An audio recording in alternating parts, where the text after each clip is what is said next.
Assalomu alaykum, hurmatli hamkasblar. Sizlar bilan bitta qiziq keysimiz haqida gaplashamiz. Bemorimiz skeletal 3-klass, old tishlarimiz teskari qoplanishda va eng asosiy holat bu yuqorigi kilik tishimiz retensiya holatida. Aynan shu tangli tarafda retensiya holatidagi tishni qanday qilib davolaganimizni ko'rsatamiz. Xo'p, birinchi bemorimiz kelgan holatda teskari qoplanishi, brekit qo'ydik va brekitni old tomondan o'sha brekit qo'ygan kunimiz o'zidayoq nakladka bilan preksni ko'tarib vertikalga ishlashni boshladik. Hop, bitta holat, men hozir holatda shunaqa nima qilardim, pastdagi rezistlarimizni teskarmachasi qo'yib ketgan bo'lardim, MBT yoki H4 brekiti bo'lganda. Hop, keyin nakladka velosiped bilan bir safar yurib kelgandan keyingi holatni e'tibor bering, brekit qo'yganimizdan keyin bir oydan keyin o'sha old tishlarimizni qoplanishi to'g'rilandi, aynan nakladka bilan elastik hisobiga. Endi kliklarga joy ochishni boshlayapmiz. Mana shu joyda ko'rishimiz kerak bo'lgan narsa, bu klikimiz aynan mana shu joyda yotibdi. 23-tishimiz tangli tomonda aynan shu chizib qo'ygan sohamizda yotibdi. Endi ortodontiyadan umuman tishlarni to'g'rilash bo'yicha davolash rejamiz bu klassik 3-klassni davolash rejasidaqa pastga ikkita Baker-Sheff mikroimplantini qo'yamiz. Yuqorida klikka 23 ga joy ochish uchun chap tomondan IZC mikroimplantini qo'yamiz. Keyin 23-tishga joy ochishimiz mobaynida 23-tishimiz o'zini ham tanglaydan tushirishni boshlaymiz. E'tibor beradigan bo'lsak, hali tishimiz tishimiz uchun joy yetarli darajada ochilgani yo'q, lekin biz u tishni o'zini ham qatoriga tushirishni boshladik. Sababi to biz klikni o'zini to'g'ri holatiga kelgungacha joy ochib ulguramiz. Bu yerda joy ochishimizning muhim joyi bu mana shu klik atrofida suyakni 1 mm oshiqchasi bilan olib tashlashimiz kerak bo'ladi. Ya'ni kim emal bo'lsa, emal atrofidan 1 mm oshiqchasiga suyak olib tashlashimiz kerak. Sababi emal agar suyakka tegib qoladigan bo'lsa, harakat bo'lmaydi. Harakat bo'lishi uchun suyak yemirilishi kerak. Suyak yemirilishi uchun u joyda periodont bo'lishi kerak. Periodont yo'qligi uchun emal bilan suyak kontakt bo'ladigan bo'lsa, umuman suyak so'rilmasdan blok bo'lib qoladi. Blok bo'lmasligi uchun 1 mm oshiqchasiga emal atrofidagi suyakni olib tashlashimiz kerak. Keyin yana bitta shu joydagi muhim narsa bu aynan bu joydagi muhim narsa bu kompozit qanaqa holatda qo'yamiz. E'tibor beradigan bo'lsak, bu chuqurga kompozit qo'yishimiz uchun bizda qonash bo'ladi. U yerda keyin to'qimalar aro suyuqlik chiqadi. Shuni hisobiga biz yaxshi adgeziyada kompozit qotirolmasligimiz mumkin. Shuning uchun birinchi nima qilamiz? Ochdik, protrafka qildik. Protrafka qilganimizdan keyin protrafkani yuvib tashlab va quritib va bond surkamiz. Bondga svet bermasdan turib, jitka tikuvchini quyamiz shu sohaga. Hali qon to'lmasidan oldin jitka tikuvchini quyamizda nur berib qotiramiz va shu joyda bunaqangi tog' hosil qilamiz kompozit bilan yarani o'rtasi, ya'ni nimani klikni markazida. Mana shu tog'da ustiga qon tushmaydi, atrofiga to'planadi, usti doim ochiq turadi va shu joyga keyin bemalol bu rasmdagi knopkamizni qo'ysak bo'ladi. Mana shu rasmda ham ko'rinib turibdi. Aynan mana bu atroflama turgan narsa bu kompozitda hosil qilganimiz, yuqoriroqqa qo'yib olganimiz narsa. Buning ustiga keyin knopka qo'yib olganmiz. Xo'p, endi bu keysga tegishli bo'lgan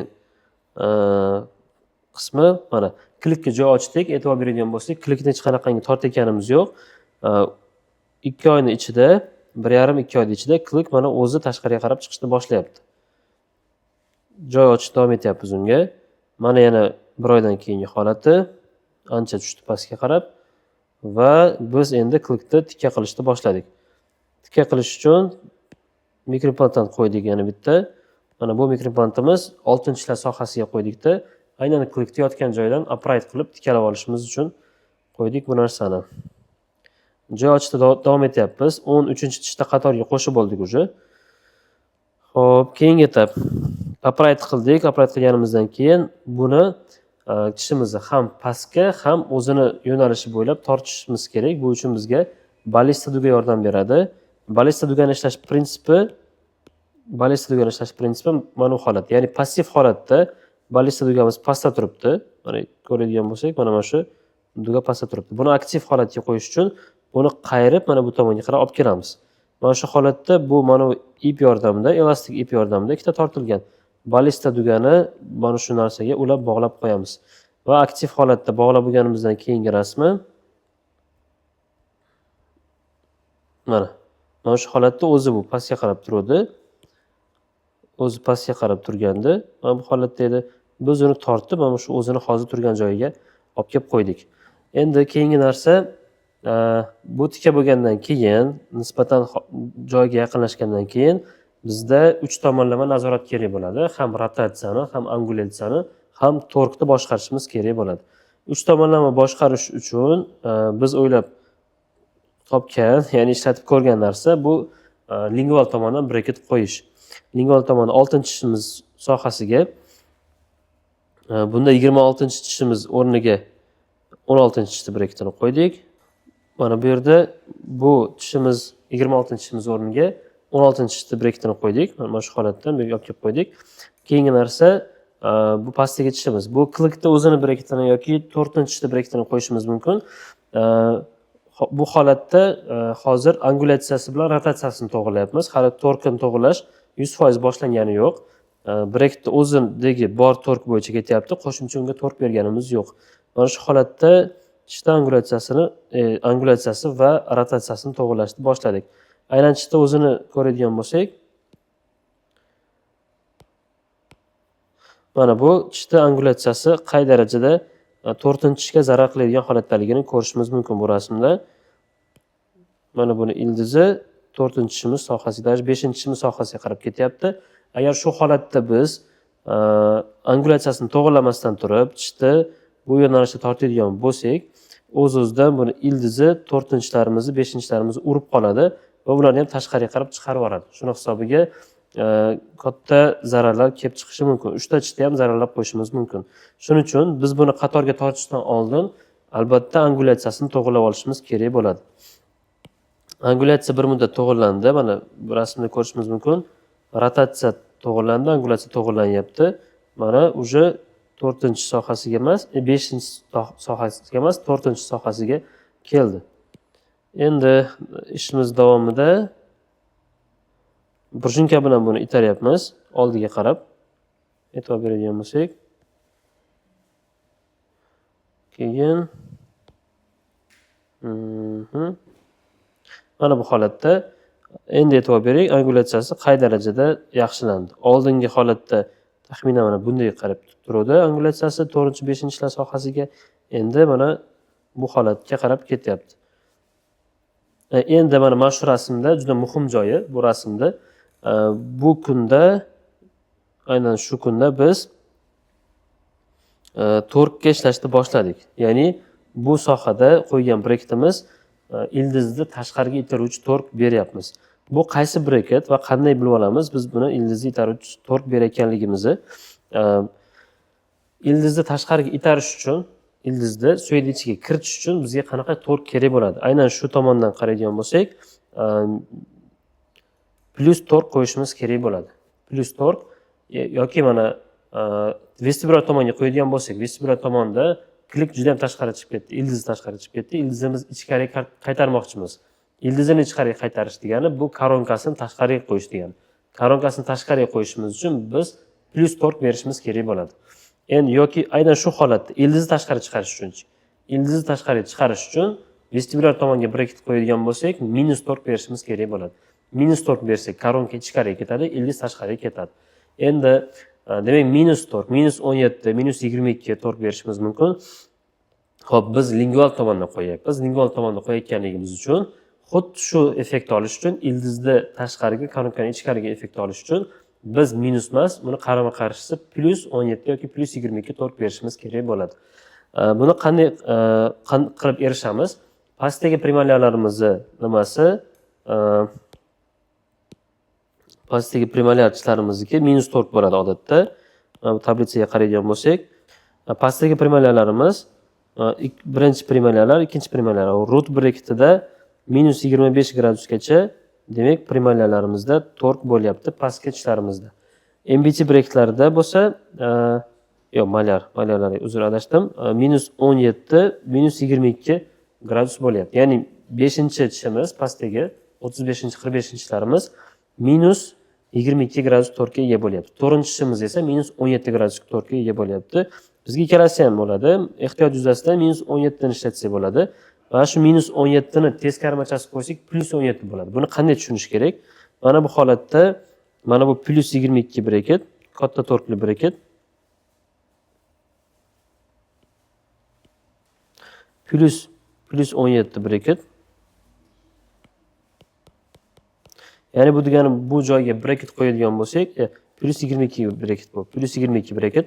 Ya'ni bu joyga bunaqa duga qo'yadigan bo'lsak, bizga 22 gradusga protruziya qilib beradi. Endi shu holatda buni teskarmachasi qo'yadigan bo'lsak, mana bu holatda teskari qo'yilgan. Bu o'z-o'zidan minus 22 gradusga o'tyapti. Ya'ni bunga biz duga qo'yadigan bo'lsak, demak bu tishimizni retruziya qilib beradi. Shu holatda teskarmachasi qo'yganimiz biz oladigan effektimizni 180 gradusga teskari qilib beryapti. Endi ya'ni negativ tomonga o'girib beryapti.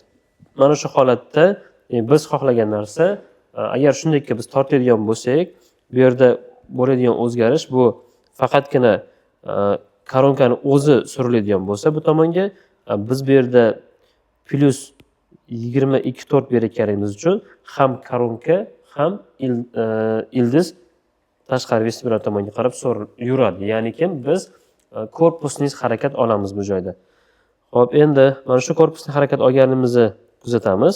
Keyingi slaydlarda mana e'tibor bering, ildiz tishimizni holati qanaqa holatga kelyapti. Ya'ni tevadan qaraydigan bo'lsak, bunday holatga qarab o'giryapti. Faqatgina koronka emas, ildizi ham tashqariga qarab ketyapti. Va oxirgi holatda, oxirgi rasmda bu tishni qatorga qo'shganmiz. Mana qatorga qo'shishimizdan bir safar oldin qo'shimcha duga bilan qo'shdik. Mana bu joyda ham yaxshigina ko'rishingiz mumkin. Ildiz qolib ketmagan. O'zi bilan milkni ham, suyini ham qo'shib olib kelyapti. Keyingi nimada, oxirgi rasmda bu tishni o'sha qatorga qo'shdik. Mana e'tibor bering, tishimiz qanchalik korpusning ichkariga qarab ketgan.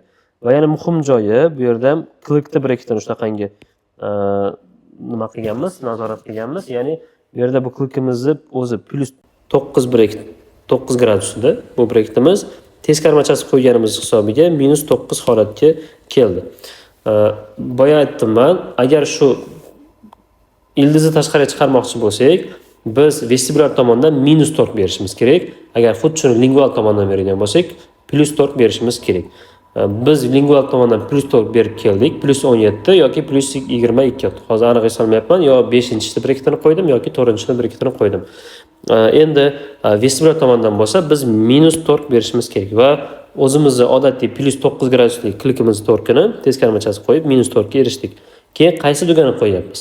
20-20 bu duga ham muhim.